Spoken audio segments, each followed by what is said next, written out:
How you going, mate? Cooper, I'm going great, man. It's great to see you again, man. I know, it's really special to get to have a chat with you. We met, well, it would have been about 4 months ago, Humankind event in Sydney, the big, wellness summit that a good friend of mine, previous guest on the podcast, John Winning threw. You were there speaking as well, and we got to have a dinner a few nights before, and you're great friends with Wim Hof.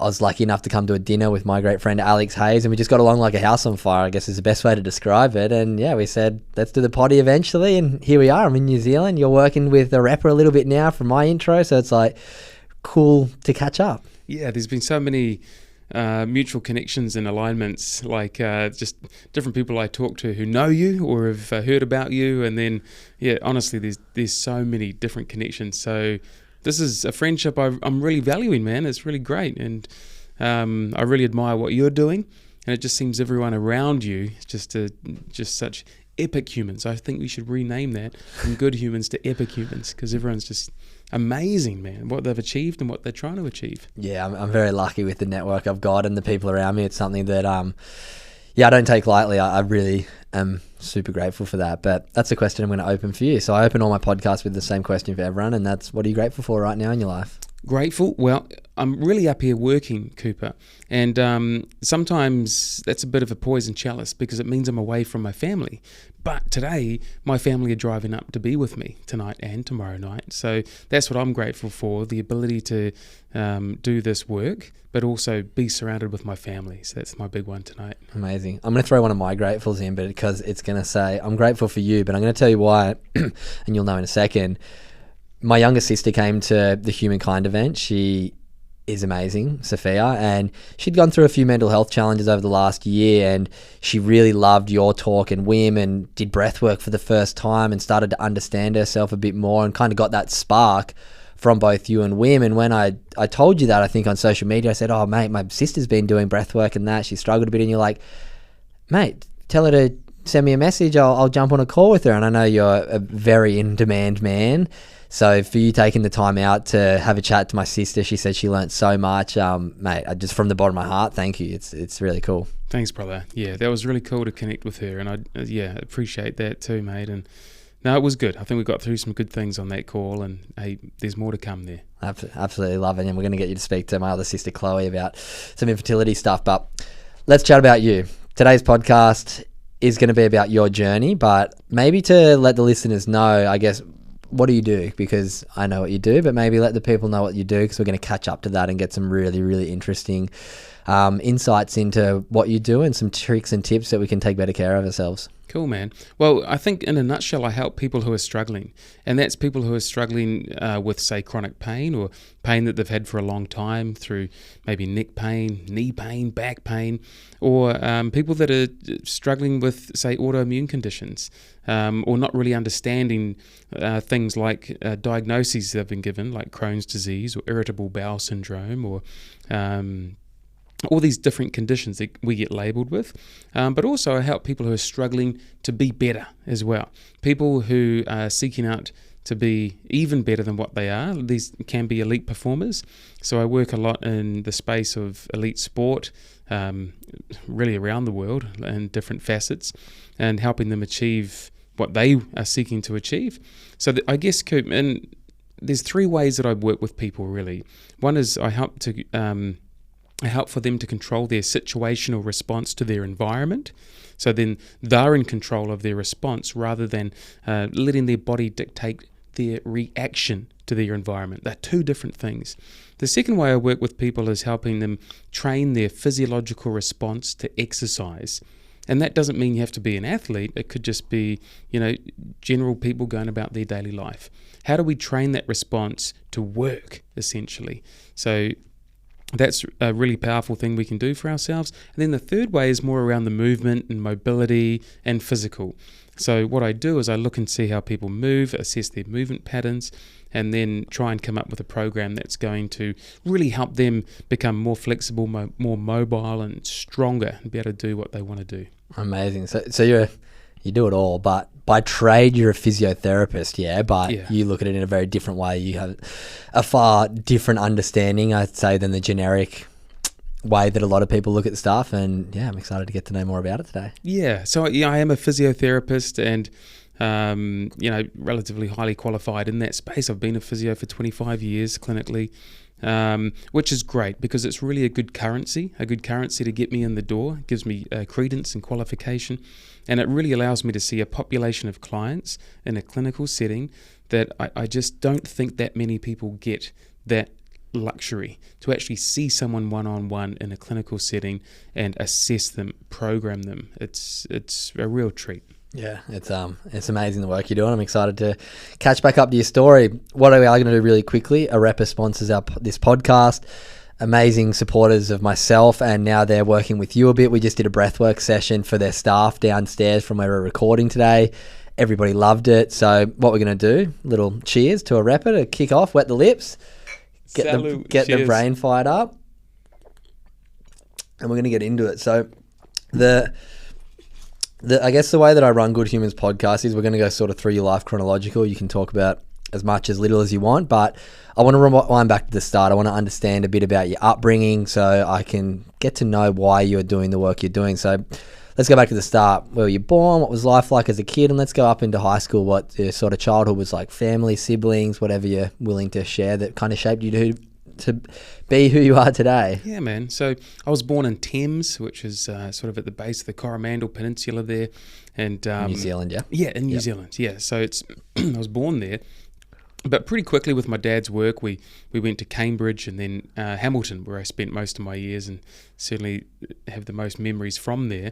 And yeah, I've got one brother, Chris, and then my mum and dad, who really, they're a massive inspiration for me. My mum and dad and my brother, they always take pride in my work. They're always really eager to learn what I'm doing, and they're really there to be supportive.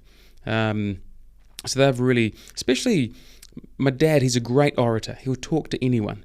It's fascinating, his ability just to speak to anyone in any kind of situation and make them feel important. He really wants to listen to them. So he's been a great inspiration in me sort of watching how he helps people feel great. And so, yeah, he's been a massive inspiration. Grew up, yes, played a lot of hockey as a youngster, and then I guess had a very, I lived a really charmed life, man, and still do. But I had a really charmed upbringing, really super supportive. Went to a great school in Hamilton where I had a great friend group. So I was really lucky in all those domains. And then from there, I went up to university in Auckland. And again, friends that are lifelong friends developed from that. And then I had the opportunity to go travelling, mate, and that really shaped me in so many ways.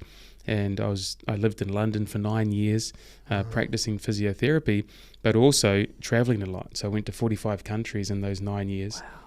I was really lucky. It wasn't like I didn't do bus about or Contiki or where you see 20 countries in 20 days. I had significant amounts of time with a lot of different cultures, tribal cultures, and different communities, and that really helped me see the world in a different way, man. Wow.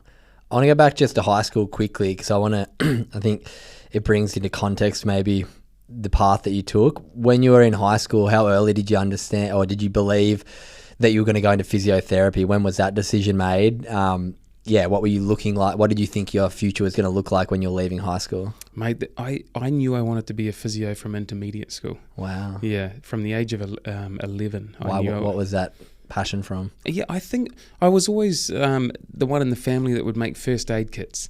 I was always that guy, wanting to take care of someone if they had a scrape or a bruise or a bump.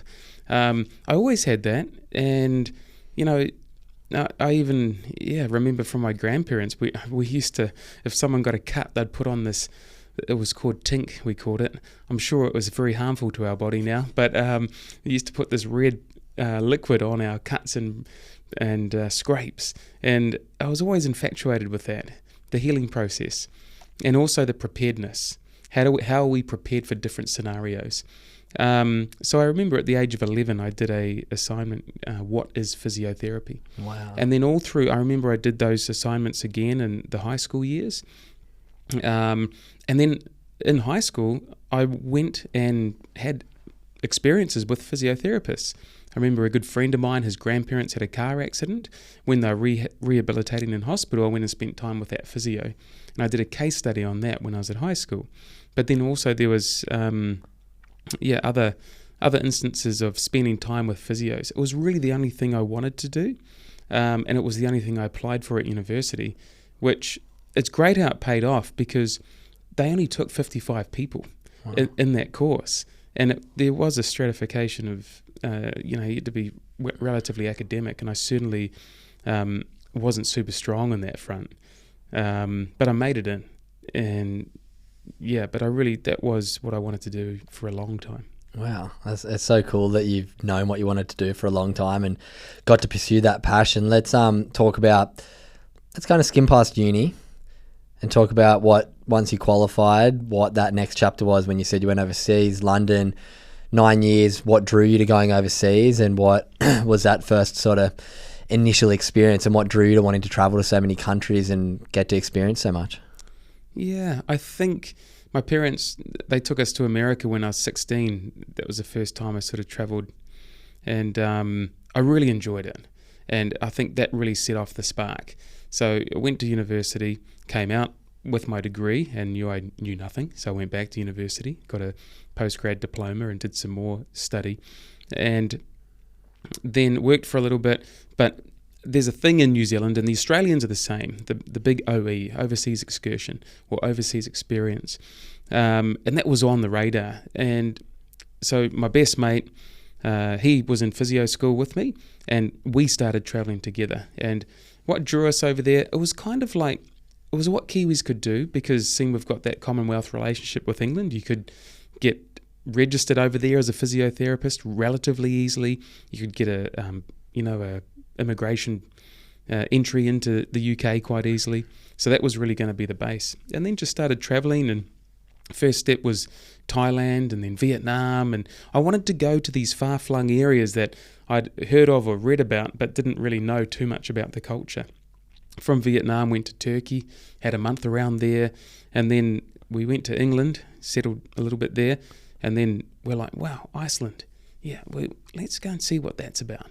And remembering back then, man, there were no cell phones, no email was just super new. And and you had to lug these Lonely Planet guidebooks, physical books with you to travel around. So then we went to Iceland, and it just sort of went on from there. And I was really lucky because there were a lot of my friends in London at the time. So you always had someone you could go traveling with. Wow. And at the time in London, you're working as a physio, but have the flexibility to be able to travel and go and do what you want and experience stuff. I'm sure it's probably some of the best memories of your life. Absolutely. I was really fortunate because the economy was going quite good in England. I was seen I had a postgrad diploma in sports physiotherapy. I was quite sought after from a job market sense, which meant I could work for a space of time and then travel for a space of time. So pretty much I would work for maybe 6 months and then go traveling. I really enjoyed getting a one-way ticket somewhere. I got a one-way ticket to Beijing, China, and took 5 months to work my way back to London, that kind of thing. Wow. Yeah, so, and that the market allowed for that. The economy was booming there. And so then it's early 2000s? Yeah, so 2003 is when I left. And then it was sort of, I think the recession was around 2007, I think, over there, which changed things a little bit. It just meant I kept a stable job. I didn't sort of move from job to job too much, okay? But still did some great travels, and yeah. Amazing. So what brought you back to New Zealand? Well, I met my darling wife over there. You did? Yes, I did. So she a Pom? She's actually Australian, Cooper. Oh, so right. yeah. So although she moved to New Zealand when she was 10. Wow. So yeah. So she's great, and I met her over there, and she was about to move back to Australia actually, and for some reason she stayed, Cooper. So that was great, but she did have like a finite time in England. She was sort of done, and on reflection I was thinking, well, I've had a great stint here as well. I do miss my family back home. So the time was right. Amazing. So then you're back in New Zealand for the last 15 years? Yeah, I think probably... Ish. I think 12 years, is it? Yeah, 11 or 12 now I've been back. Amazing. All right, let's get into some of this human performance stuff. Yeah, man. This is my favourite stuff to talk about ever. You have a wide range of, I guess, knowledge, and you step a little bit outside the normal realm, like you kind of like we were saying before, physiotherapy. I don't know where I want to start with this. Let's go where we sort of started downstairs. Let's go through a couple of things with like sort of stress mitigation, with breathing. That's a big one. Actually, let's start with the Wim story about your wife getting pregnant that you told us before, but I think that's a really good one because, how'd you meet Wim Hof? Yeah, so Wim I met a number of years ago now. So what drew me to him was the 2013 Rabond University study that they did injecting him with E. coli, an endotoxin, and he defeated that within 15 minutes. And not only that, then they repeated the study with a group of people, a randomized controlled clinical trial where they injected his trained group with E. coli and then the control group with E. coli, and the control group all got sick, and his trained group got far less symptoms of these flu-like symptoms, nausea, fever, than the control group, which really meant that they defeated the E. coli just like Wim, and they had only had 10 days training. So that I was already dealing with a population of clients who were struggling with long-term issues, and I knew that their nervous system was a factor in that struggle. But now we've got a technique which can actually influence that autonomic or automatic nervous system, a system that should not be within our conscious control. And that's what that study proved, that we do actually have more control over that than what we previously thought. So then I started doing his method and practicing it, and then I had the opportunity to go and spend a week with him in a sort of like a retreat down the very bottom of Australia, Airlies Inlet. And there I met, not only was Wim the only person taking this, which would never happen now, but it was a really fully immersive experience where he was living in with us. He'd sit around the fire at night time, you get to talk. And also the people, the caliber of people that were there and who are still good friends to this day was just amazing. To think of it like the top 2%ers, that those people, those people that line up for the iPhone, they camp out because they want the new technology. Well, this was the same kind of population, but for health. So you've got people who brought quite an array of experience in that field, or just awesome people, mate. So that's when I first met him. Amazing. And then let's talk about quickly your wife and getting pregnant, because you told that story downstairs, and I think it ties in really nicely to people who might be struggling with stuff like endometriosis. And then we're going to move across to sort of chronic illnesses and stuff, and how the work that you do now, the environment we're in, how much it affects it, and the parasympathetic and sympathetic nervous system. So yeah, tell me about conceiving your first, don't go too into detail, but how breath work and how Wim's method has really brought amazing life to your life. Yeah, it has, man, because I think in this world we, downstairs, I was doing the talk there, and sometimes I said a couple of swear words, didn't I? You can swear on here. Yes. And then I sort of said, hey, don't mind my language. Don't worry about that. Let's talk about the language that we're being told from people in authority, like you will never have children, or you will never run again, or you cannot do this, you cannot do this, whatever. So that was certainly what we were told. My wife Jess had endometriosis from very early age, I think 16 years old, battling with this. It's a terrible affliction. It affects a lot more women than what we think, and it can range from painful and disabling periods to really just an inability to move, mate. It's amazing. But there's so many more symptoms, but people can look it up. But Jess had 5 surgeries for this condition. It's where the endometrial cells scrape it, yeah. Yeah, so these cells grow outside the uterus. They're meant to be inside, but they grow outside. And of course, these cells release blood monthly, meant to be monthly. So you can imagine the pain and disability that would arise if these cells were not in the right place. So let alone all the sort of fibrosis or adhesion that this condition can cause to the organs and the areas around the pelvic cavity. So I remember on the 5th surgery that she had, they opened her up and then closed her up again and said, sorry, this is not going to work for you. And and then that's where we were told we would be unable to have a family, which for someone who's hell-bent on getting whatever they are seeking through using perseverance, discipline, acumen and attitude, that was like, whoa, so control taken away, you know. Plus we weren't really educated as to what this problem was. What can you do for it? And the education and support around that was very poor. And I think it still really is today. So bringing this long story to some shorter length, my wife, you know, she's great. And then I said to her, because when WIM's method first came out, not really many people knew the science around it or how it works. But then I got the notion of thinking, hey, this can actually help with inflammation. Endometriosis is an inflammatory condition. Jess, I really think you should be doing this. And she was like, yeah, sure. And like all my clients that come into my clinic, man, I'll do anything, Nigel, you know, until they find out what that is. Because Jess goes, what do I do? Well, you just do this simple breathing technique. Yep. And you just got to gradually expose yourself to cold showers. No way.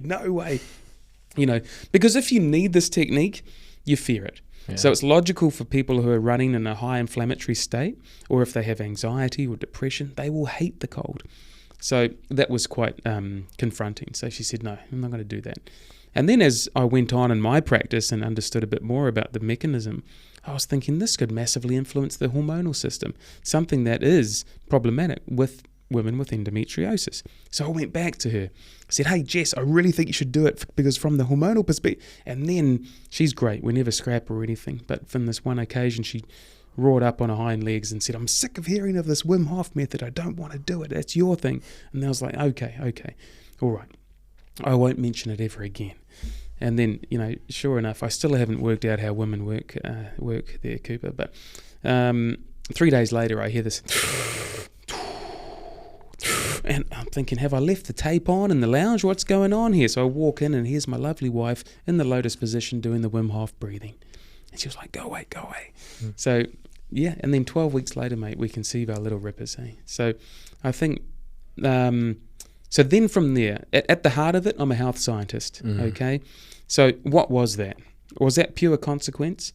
Or was there something that she had done in that technique which had altered her immune state, altered the endometriosis, the ability for her to conceive? One of her ovaries was completely obliterated, the other one was blocked. Had something in that Wim Hof method made conception viable.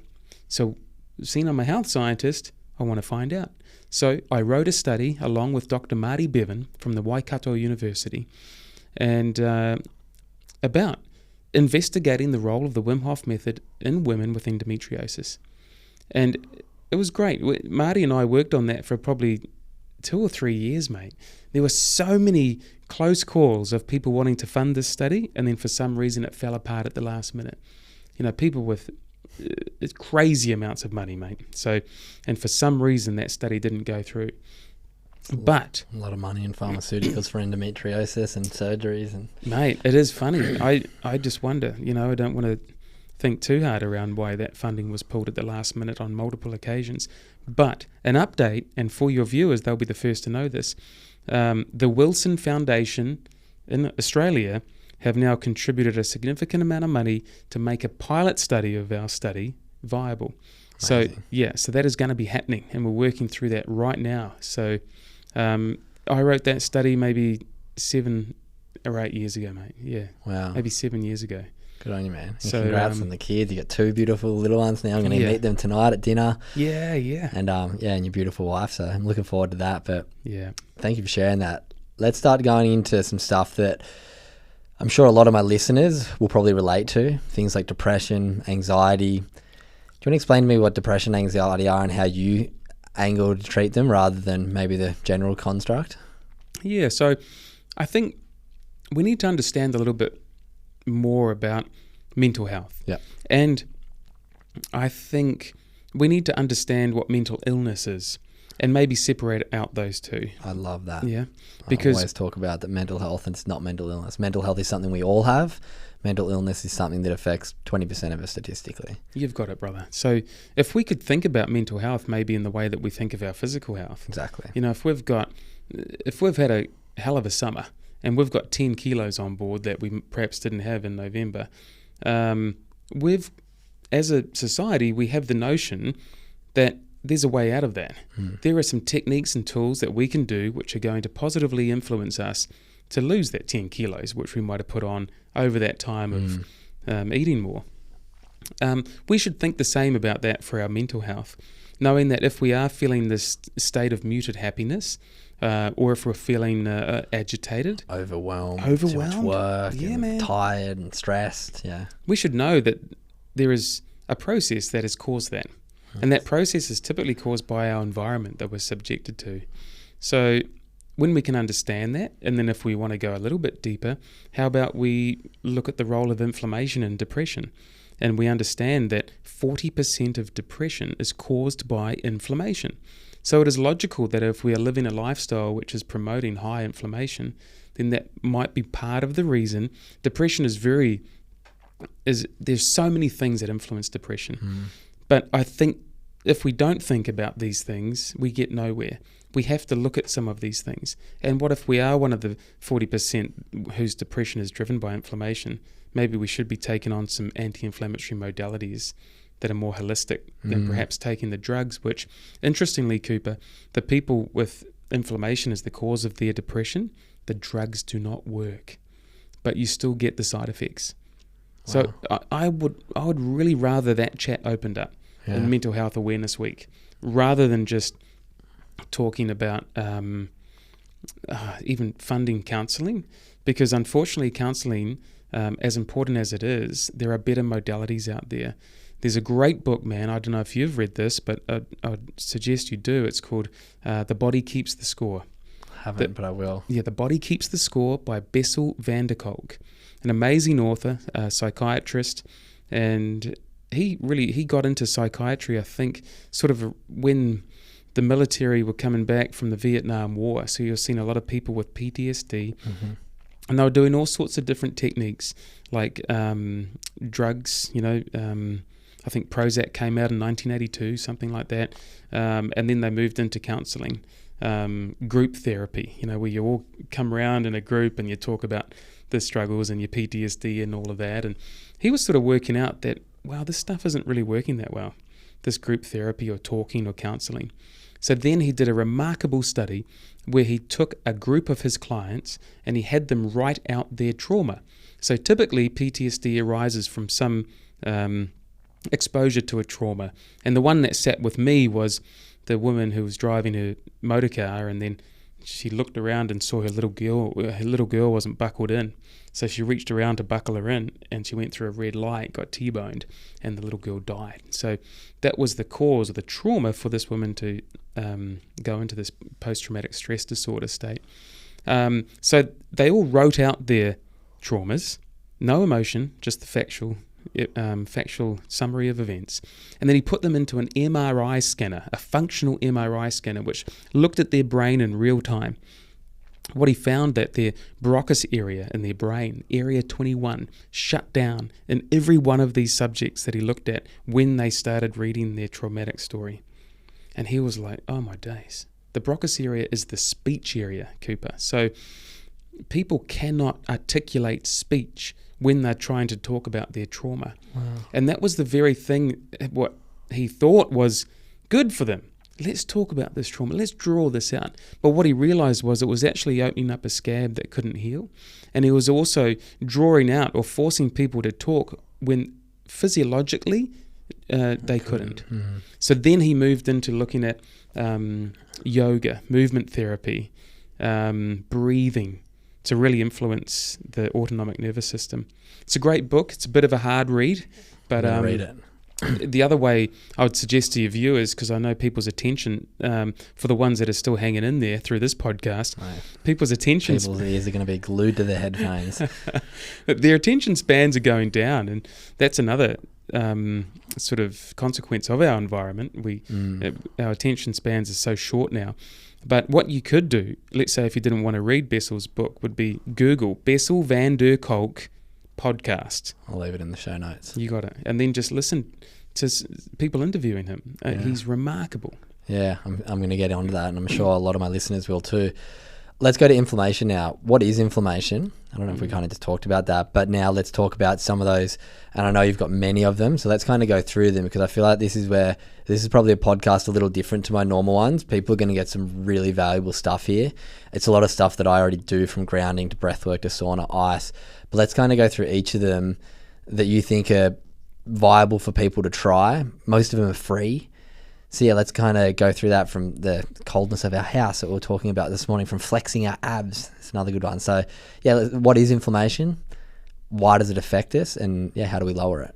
Yeah, so inflammation, typically would think of that as, most people have sprained a joint, like an ankle, or got a bee sting, and then would think of that as inflammation. You know, when you roll your ankle and then the ankle puffs up. Extra blood to the area. You've got That's it. how I thought of inflammation. Yeah, so what is systemic inflammation is our body has a degree of inflammation. It has a degree of inflammation that is there waiting for the bee sting or waiting for the ankle sprain. So think of your body's got a preset level of inflammation that is ready to go, ready to be deployed. It's like the first aid kit that you used to make as a kid. Yeah, you've got it, man. Yeah. So the internal first aid kit. So a bit of inflammation is good to have ready to go. Yeah, and we all do have, and there's various inflammatory markers. Yeah. They have different roles. I think the simplest one is, but it is a very variable inflammatory marker. That's CRP, C-reactive protein. Sometimes you get that tested in the blood. And that is quite a good general indicator of your overall inflammatory state. Okay. So ideally that would be 1.0 or below. Okay. And then what creates inflammation? Many things, but what are a few of the common ones that most people are going to be able to relate to? Because then we'll talk about how we can mitigate it a bit. Yeah, I think in general, the environment. So if you're having poor sleep, and it's tough because one can influence the other, but if you're going out late at night, if you're not sleeping well, if you're eating the maybe wrong foods, if you're having high sugar diets, if you're in a work scenario which means that you're in this state of stress, then those things can contribute to inflammation. Mm-hmm.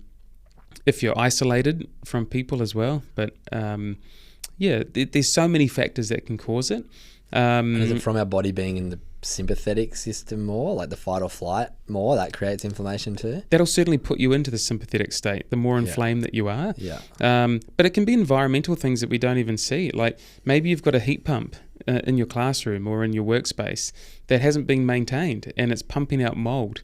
Now, heat pumps are notorious for high levels of mold spores in them. Like a heating system in your house, or air conditioning that reverse cycles. Totally, yeah. So these things, you could live the healthiest life, yet you can still be affected, and you'll develop an immune response to that infarct or the mold, or it could be allergens like in the environment as well, dust, depending on what the textiles are in your home, so. But as a whole, as a population, our inflammation's going up, because of the environments we're finding ourselves in more, not putting our feet on the ground, so many different things that do help us with inflammation are disappearing, from like healthy diets to good sleep to cold exposure to our environment being hot to cold. But so let's talk about some of the things that we can do to lower that inflammation. Yeah, because you're right, our environment is changing. It's becoming more pro-inflammatory. Just the amount of electrical cabling that's around us is increasing.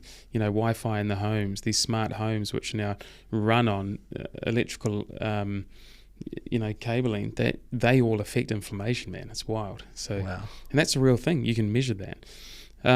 So then what can we do about it? Well, I think the first thing is when I see someone in my clinic, I really get the opportunity to talk to them, and I look for various things. I listen to them about their symptoms. There are some key things that might repeat over and over, but typically everybody is different, and what they should do is generally brought about by what I find in the assessment. So I look at people's mechanical ability to breathe. Can they breathe good? And that's what we spoke about downstairs. And then you spoke about bracing, wanting to find out a bit about that. So we can actually be, I think if you've got these modalities, let's say sauna and ice, yes, you can be dosing yourself with those, But also, we've got to see, how are we corrupting ourselves? If we're walking around bracing our tummy, having this chronic six-pack ab tension in our abdominals, that is having severe consequences on our state. When you say bracing, my mind goes to flexing. So if you're flexing your abs for photos or trying to like suck it in and look like you've got abs under your shirt all the time, bad for inflammation, bad for our breathing, bad for our posture and our back, yeah? And it is. And you think, how is that bad for inflammation? Well, our largest antioxidant in our body is our diaphragm. Our diaphragm is our respiratory muscle. If we are not getting that pumping from the diaphragm, massaging the organs, moving the blood, then yes, that won't clear the inflammation as well. If we're breathing in a way, seeing we are braced, there is no way for the diaphragm to actually work properly, so we have to choose a different path. So then we become vertical breathers, breathing up into our chest more, using our neck muscles, using our chest muscles to breathe. Then that can lead us into this state of shallow breathing, maybe hyperventilation. We might be breathing too much, and that can lead into a cascade of physiological consequences that can lead to fatigue. It can lead to feeling low, just not feeling too happy. It can help us into these agitation or anxiety states of panic, overwhelm, all of this stuff. So I think that's a key one. So people out there who are bracing their tummy, yeah, they do it for photos, but I think the problem is they maintain this level of brace or sucking their tummy in, maybe to fit into the social construct of needing to have a strong torso. Whereas really, if you look at tribal cultures, you'll see they've got a lovely sort of soft tummy, soft abdomen, and that's what's desirable. And you'll see it in kids too. Yeah, let's talk about with the breathing. So how does someone diaphragm breathe? It's something that we did downstairs recently. I guess just a quick one. If people are sitting there right now in their car at home, have a safe space, how can we do like 3 breaths? That might be an example of how we should be breathing in a way that's good for anti-inflammatory. And it's something that we should aim to be breathing full time like this, but just an example gives us an idea of what we should be doing, and then maybe quickly talk about like between our nose and our mouth, why they're two different things, and how important it is to breathe through our nose. Well, I think first of all, we have to assess someone's mechanical ability to ventilate, but we're not expecting the people at home maybe to be able to give that thorough assessment. But what you could do is put your hands on the side of your ribs, try and get it as around the back as you can, which will mean you'll come to the midline or the side, and then just relax and just breathe in through the nose. Try and do a full deep breath and just see what happens. What should happen, your rib cage should move upward and outwards. There should be a gentle lifting of the stomach, or coming out of the stomach. And then eventually that will come into the chest.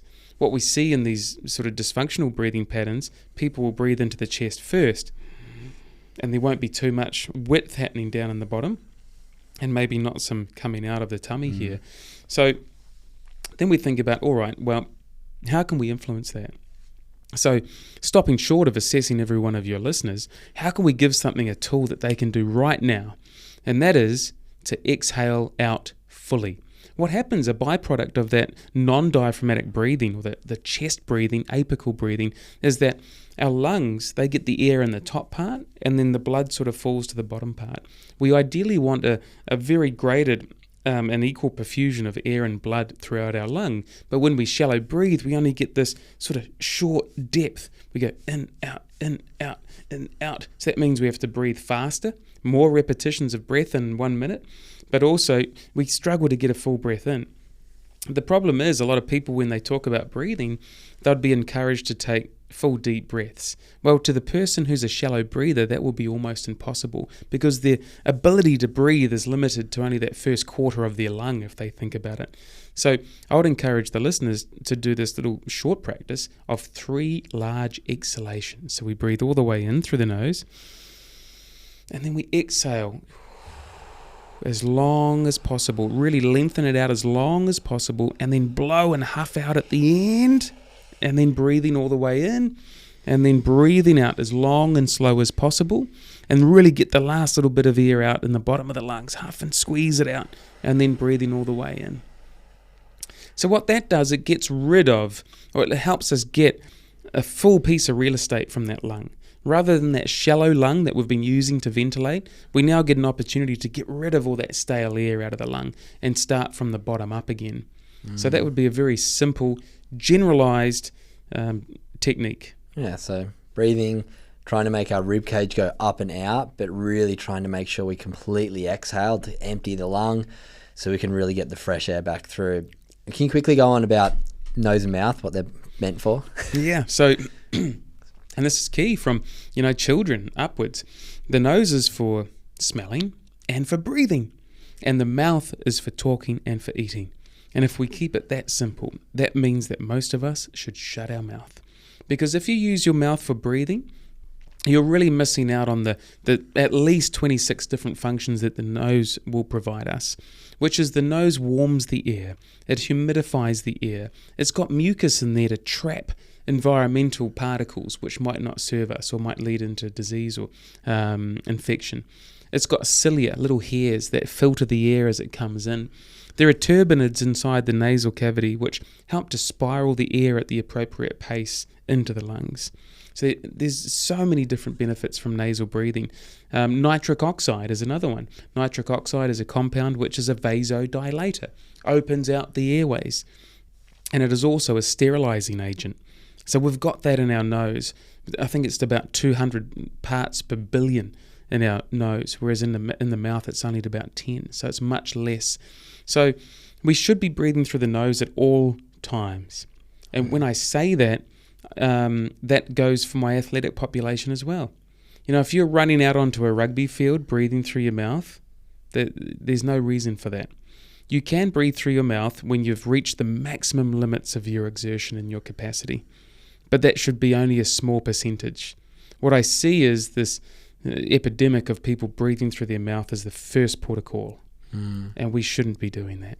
Yeah, well, it's something that I've learned recently, the idea of nose breathing. And I was telling you before, I read James Nestor's book, Breath, and learned a lot about that. And I think it's just something that we just don't get educated on. It's crazy that we're not getting taught this stuff. And hopefully now everyone listening, breathe through your nose. And don't be judgmental of yourself. Catch yourself each moment of the day. Try and set an alarm on your phone every hour.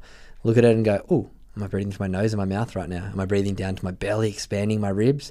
Or am I breathing to my chest? It's the easiest way to be kind to yourself. Give yourself a gift without paying anything, without having to do anything other than consciously breathe a little bit differently. So that's a good one. All right, some more environmental things that I think are good to chat to you about. Let's talk about in the home. Lights and heat, the environment we're in. How can they affect inflammation and how can they just affect our well-being? Yeah, in effect, if we think about it like this, maybe instead of inflammation, we think about our threshold. How much can we tolerate before we go into that sympathetic stress state? So we've got the autonomic nervous system made up of the sympathetic nervous system, which is our flight, fight, and freeze, and then our parasympathetic, which is our rest and digest. And it's the fact that people's environments have been sort of structured in a way now that we are sort of going into that sympathetic stress state when there's not risk of loss of life or loss of limb. It's happening now when someone doesn't indicate it a roundabout, or when these emails pile in on us, or when someone comments on a post that might not be to our liking, or just the amount of work we've got to do now. So a lot of us are living in this state. Yeah. There's probably a lot of us are probably living in it almost full time. Financial stresses is another one, man, and we're seeing people go into great depths of debt and then interest rates rising. So it's really at a time where stress is probably, we are technically in a recession here in New Zealand now, which means that, stress, people are going to get folded like a deck chair soon, man, and that stress is real. So the threshold for that to come on, and then in our physiology, is probably lower than what it was when things are going great, okay? So I think of things, if you think about things that can influence that threshold or our resilience to things, which will stop us from going into stress state, light, as you say, is one of them. So blue light is great, wonderful, first thing in the morning, but when the sun goes down, if you're still exposing yourself to blue light, that can become problematic because your body doesn't know what's the sun and what's a Philips light bulb. So if you're exposing yourself to blue light after dark, your body will be undertaking some processes which think it's daytime. So it will be producing chemicals that are only made to keep us alert, keep us awake. Now, if you do that at nighttime, well, your sleep will be corrupted. So that's why you can do some simple things. Now, I try and put, I set a high bar for my human potential, man. I'm not an athlete, but I just want to feel bloody great. I'm 46. I got a wonderful wife and these wonderful 2 kids, and I really want to be there and be the best I can for them. So that means I invest a lot into creating an environment at my home that is going to maximally benefit my health. Because if I'm healthy, I get to deliver to my kids, to my wife. So I've gone through and taken out all of our lights in our home, and we've replaced them with lights that do not emit blue light after twilight. They are like this amber color. It's so soothing. Okay, so what about like blue light blocker glasses? They okay? They help a bit? Yeah, I just think there's a bit of admin there. So I'd rather set the environment rather than having to, I've got to put these glasses on and do this and do that. But for someone who might not have the accessibility to change the lights in the place they're renting, is that a good step once it kind of goes past sunset at home to try and chuck a pair on or at least dim lights? Yeah, potentially. But I think the best thing is you can get blue light bulbs and non-blue light bulbs. Okay. So anyone can go down to Bunnings, get an $11 lamp, and then put in one of these light bulbs. And they're not that... Chuck one in your bedroom. No lights on the bedroom, bedside table, done. You've got it, man. I think try and do those things. And then, you can put a light bulb. Like the light bulbs aren't too expensive. If they do have the typical bayonet or screw fitting, just get a new light bulb. Okay. And you can even get ones that have 3 phases. Blue light, low blue light, no blue light. Okay. So I'd really encourage people to try and change their environment. Try and get a lamp in the lounge rather than using the big blue lights maybe at night time. Do you really need... Like TV though. Yeah, that's it. Well, some of the TVs now have got... that's where you use your blue light glasses. Okay. But some of the TVs now, if you do want to watch the Netflixes, they've got like a eye comfort mode or something like that. Night mode on Mac, like on Apples and stuff. You can change it over on your phone as well. You can change it over to night mode. So that's getting rid of the blue light. That's it. And there's some really good apps. There's a simple setting on your phone. Yes. Switch blue light. Switch the night mode on once it gets after dark. Like once it gets after sunset. Yeah. And there's an app called Twilight, I think, for Android at least. There's different apps you can look. You can get them for your computer too. What's the one for the computer? Iris. That's what I've got on mine. So, and that just cuts out the blue light if you do need to go on the screens. Okay, love that. Another one is going back off environment. We were looking at a slide before in your presentation, and what the average temperature in houses has gone from like 12 to 15 degrees up to our air conditioning 22 degrees. What impact is that having on us? Yeah, so I think the big thing there is to acknowledge that back in the 70s, the average home temperature in the UK in winter was 12 degrees. Now, 12 degrees is really cold, okay, but that was the average. That's what people live with. They just put on more jumpers. They had more blankets. And, so I think this notion now that we must be living within a constant temperature band of, say, 20 or 22 degrees in our Western society, I think that's a little bit wrong, because we're now living in such a narrow band of conditioning. We no longer feel the variability of the seasons. We're made to feel different temperatures at different times of the year. And if we don't feel that, then that means when we do get outside of that environment, it elicits a stress response more than what it should do. So comfort is killing us. It is, and we're heavily marketed to with comfort.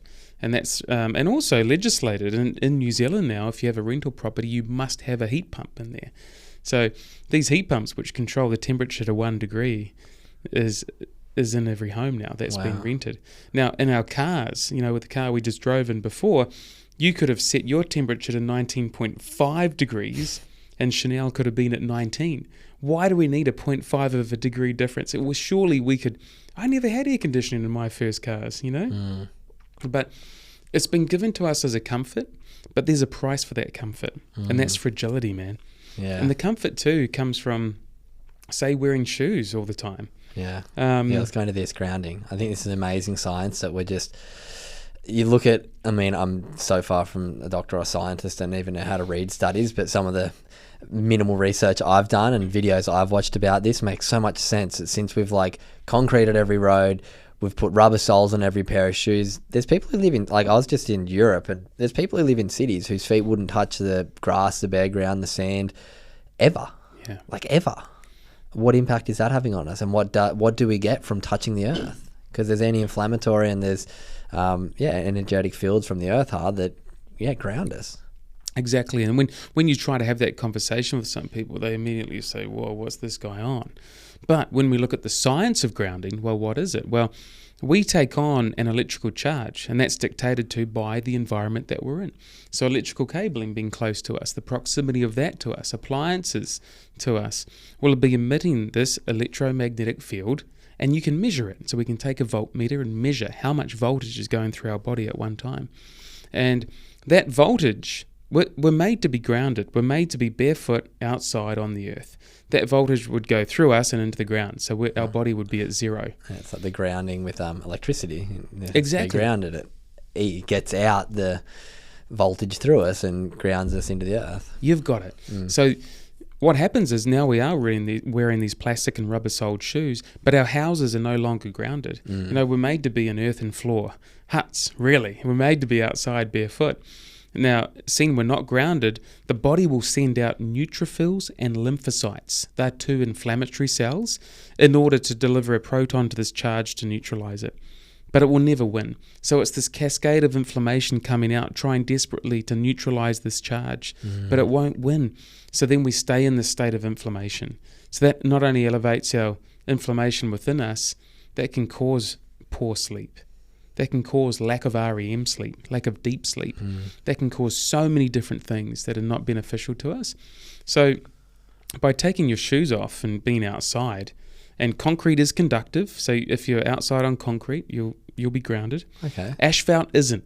So, and I'm not sure, is it the tight electron binding from the tar or something? I'm not sure, but okay, so asphalt isn't. Okay. I thought it was always earth, but just an easy tip: take your shoes off, go try and find some grass, bit of dirt each day, stand there. That's a big one that I try and do when I travel. When I get to a new country, I try and really get my feet in the earth for just a little bit it just feels intuitively right now that I know a bit more about it. Yeah.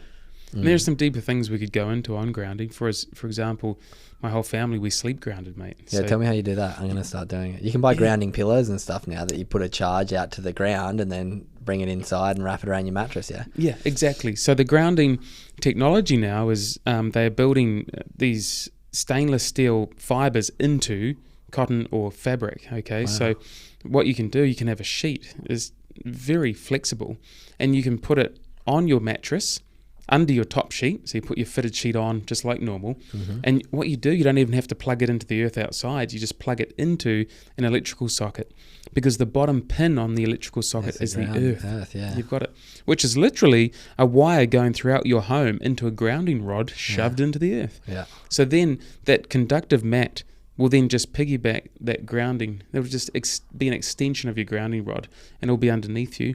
So you can lie on it. I travel with it everywhere, man. I've brought my grounded pillowcase, and I've got a grounding mat that I sleep on, and same for my kids. So my little girl used to wet herself every night, mate.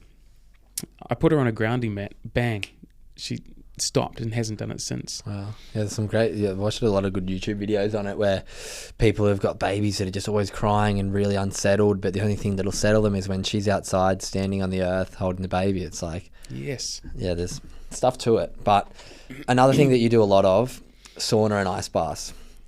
And I guess this comes back to this idea of our homes being so much like our bandwidth being shortened. What are the benefits from sauna and what are the benefits from ice? It's kind of wild because, we're living in this environment now which is delivering so much stress, and our bandwidth is being shortened. But if you look at sauna and ice, that's been done for millennia. Cultures throughout the ages have been employing these techniques. And it's funny, if you go to Tibet, what do the Buddhist monks do? They meditate. They do breathing practice. They do gradual exposure to cold. They do techniques, and they don't have the big mortgages. They don't have all the stresses that we typically have in our Western society. So I think we need them even more than what we think. So these practices which have served humankind for so long now are starting to become, there's an interest in the West. So, New Zealand and Australia, the Scandinavians been doing this for millennia. But now we're starting to look at these modalities as techniques and tools that will help improve your health span. So your ability to feel great for a longer period of time, not just longevity. So sauna is great. Sauna, there's been so much research on sauna actually for things like depression, for example. But also, there's a wonderful study by Jari Laukkanen who did a 20-year observational study of about 2,300 Finnish men. So he basically looked at their sauna habits and then looked at their outcomes for health. And he found that if you saunaed 4 to 7 times a week, your risk of death from any cause went down 40%. Wow. Your risk of cardiovascular death went down 50 to 66%. Wow. Your risk of Alzheimer's went down 60-odd%. Dementia. So all of these things that if it was a pill, Cooper, man, how much? Where can I get it? How can I take it? But because it's a sauna, we're like, oh yeah, cool. Same with the ice. So cold, there hasn't been as much research done on the cold, which is fascinating given the rise to, everyone's talking about Wim Hof now. Yeah, but who funds all these studies? The people who can profit off them, but nobody's profiting off, sauna maybe, but I don't think the sauna companies are quite at the pharmaceutical companies yet. Yeah. But, the ice, we can all jump in a cold shower. Well, most of us have the privilege of being able to jump in a cold shower. Yeah. So tell me about ice. Yes. So what are they doing? What's sauna and ice doing that's giving us these longevity benefits? Yeah, so I think sauna, basically if you think about it like this, let's come back to our physical health. Yeah. If we want to go into the gym and get some big biceps, we know as a society that we would probably have to put that bicep through some stress by lifting a weight. Yeah. And there's probably going to be a dose associated with that. Maybe 3 sets of 12 lifting this amount of weight. We're so in tune with that. But when it comes to, the other side of things, we don't really know. Oh, wow. Actually, by putting ourselves through a degree of stress, through heat stress, that can actually positively benefit us. Same with cold stress. Same with hypoxia. Decreasing the amount of oxygen for a very short amount of time that we've got circulating through our body can lead to... increased range. You got it. This role of hormesis, eh? So... and it's like in Bordeaux in France, there's some rules that those vines have to grow their grapes. The greatest wines in the world have these rules, like you cannot use water, you cannot use irrigation. The great struggle creates the strong vines, which produce the best grapes in the world. So I think the notion that our body can go through a degree of stress to get better, it should be more adapted into that mental state as well, the mental health state. So by doing the heat stress, physiologically what happens is you've got these heat shock proteins which come out. So we're made up of proteins in our body. When they suffer the effects of stress, they fold over and then they coagulate or stick together. And that's when plaques can form and we can, be in some distress. Some pathological states can occur. When you submit yourself to high temperature, these heat shock proteins come out and their sole job is to identify these folded proteins and they unfold them. So that's how we get repair and rejuvenation from sauna. Wow. So on a protein level, that's how that works. Also, there's some amazing things that happen just through connection in a sauna. We're building bigger fences between our neighbours now. We're putting up bigger gates. The whole, who would go over to their neighbour and ask for a cup of flour nowadays? Not many, So I think our social construct is changing in our suburban environment. So bringing someone together and saunaing with them as a ritualistic thing, it creates great conversation. And those chats happen without a beer in the hand. Yeah. You don't have to have alcohol for those chats. Yeah. So I think there's the benefits there. But yeah, submitting yourself to a degree of stress and the heat stress is a good one. The cold stress is the same. There are cold shock proteins which do a similar thing. Brown fat stuff, yeah. Yeah, brown fat activation as well, which you could think about produces more mitochondria in our body, which is like our battery cells. Or you can look at it from a point of view of white blood cell production. So when you do an ice bath, the number of white blood cells that are circulating increase. And they stay there for at least 6 days, maybe longer. The more white blood cells you've got, to a degree, help insulate you from viruses, bacteria, infection, or inflammation. Amazing.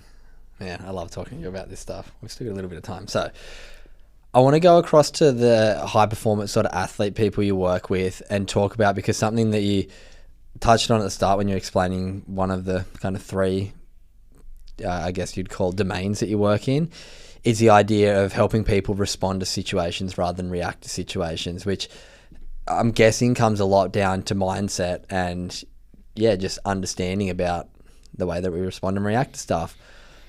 Say I come to you as an athlete, I'm finding it really hard. I get to the quarterfinals every time and I just can't focus. I can't be present. I make mistakes. How would you help me? The key is, I think, everyone is different. Yeah. So that's why I tried to give you a little bit of a situation rather than just be like, how do I...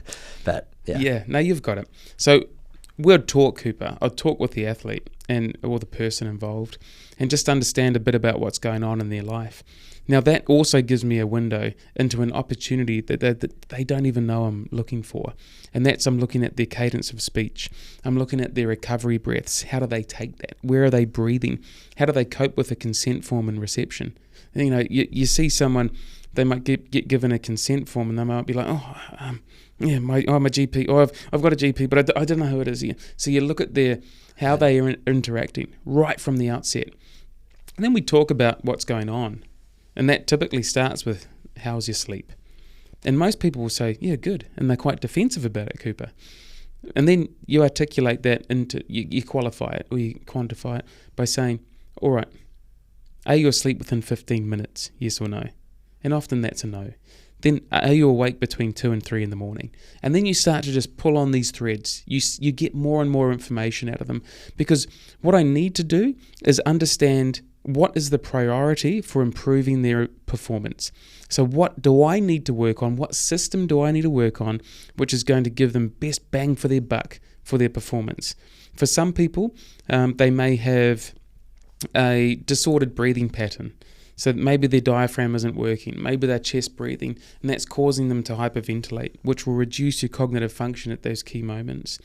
Maybe it's they lack carbon dioxide tolerance. So their tolerance to carbon dioxide is key because it will dramatically affect how your ability is under pressure.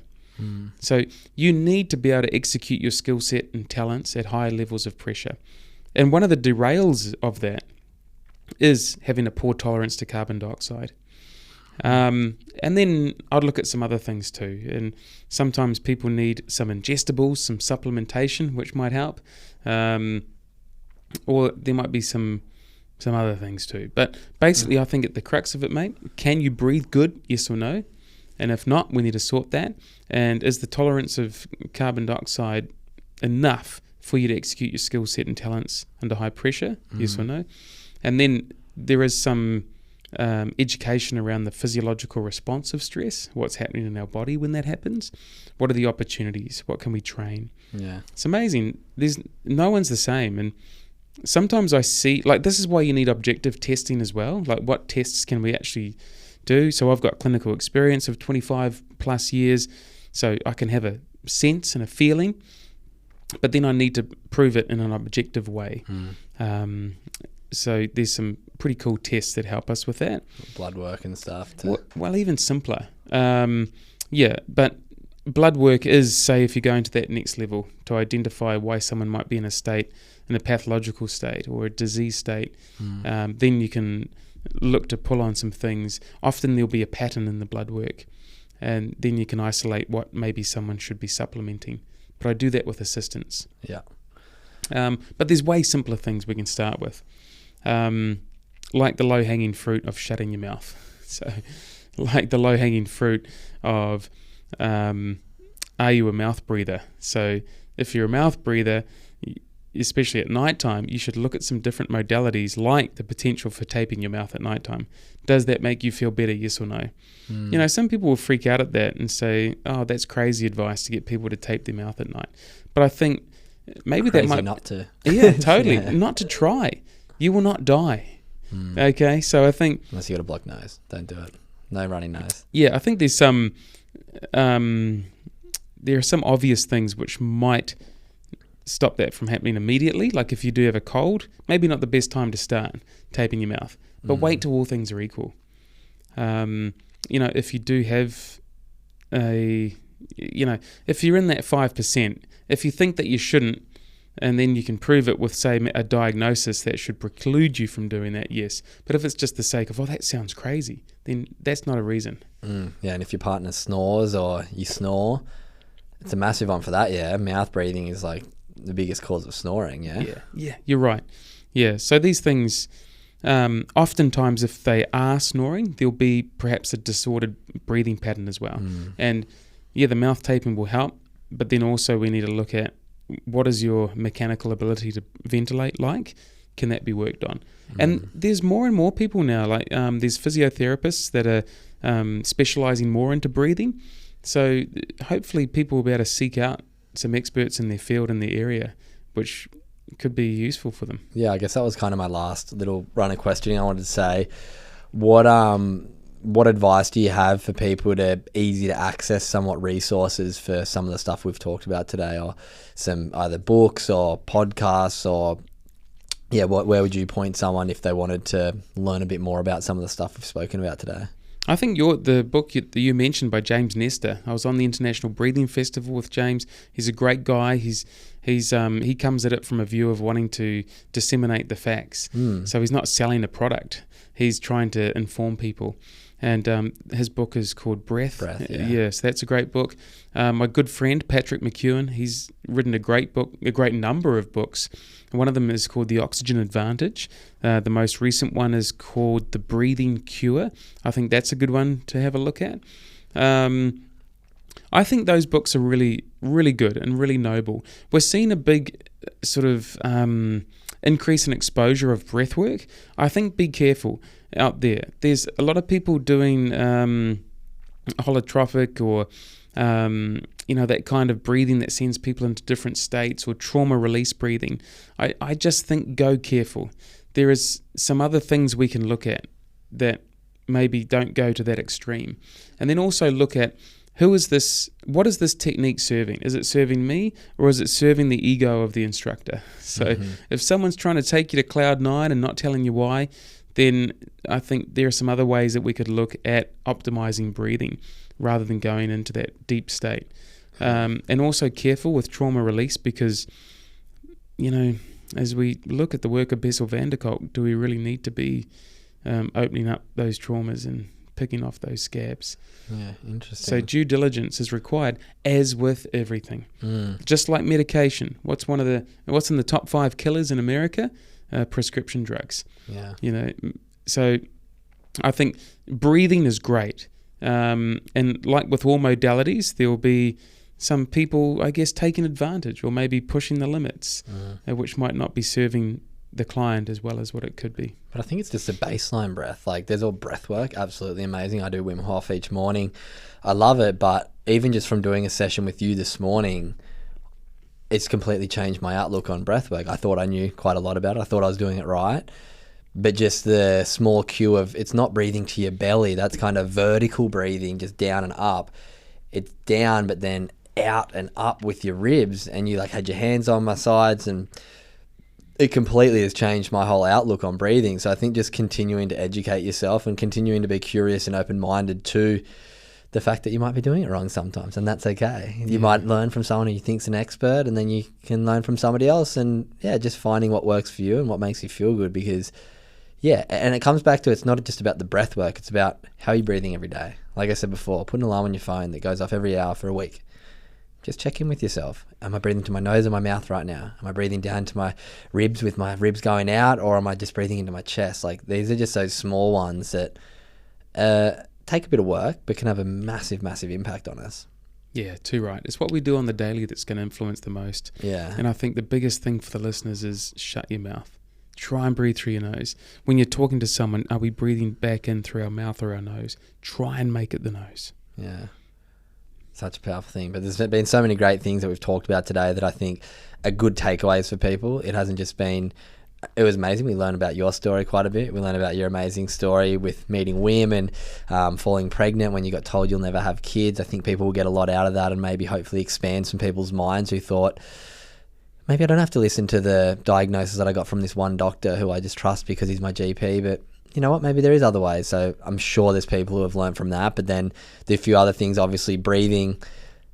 Educate yourself a bit more. Read the book Breath and then come back to us and let us know what you think. Because I read that and I was like, oh, I didn't realize there's all these functions that our nose do. It purifies the air, it heats the air, all this stuff, and it makes sense.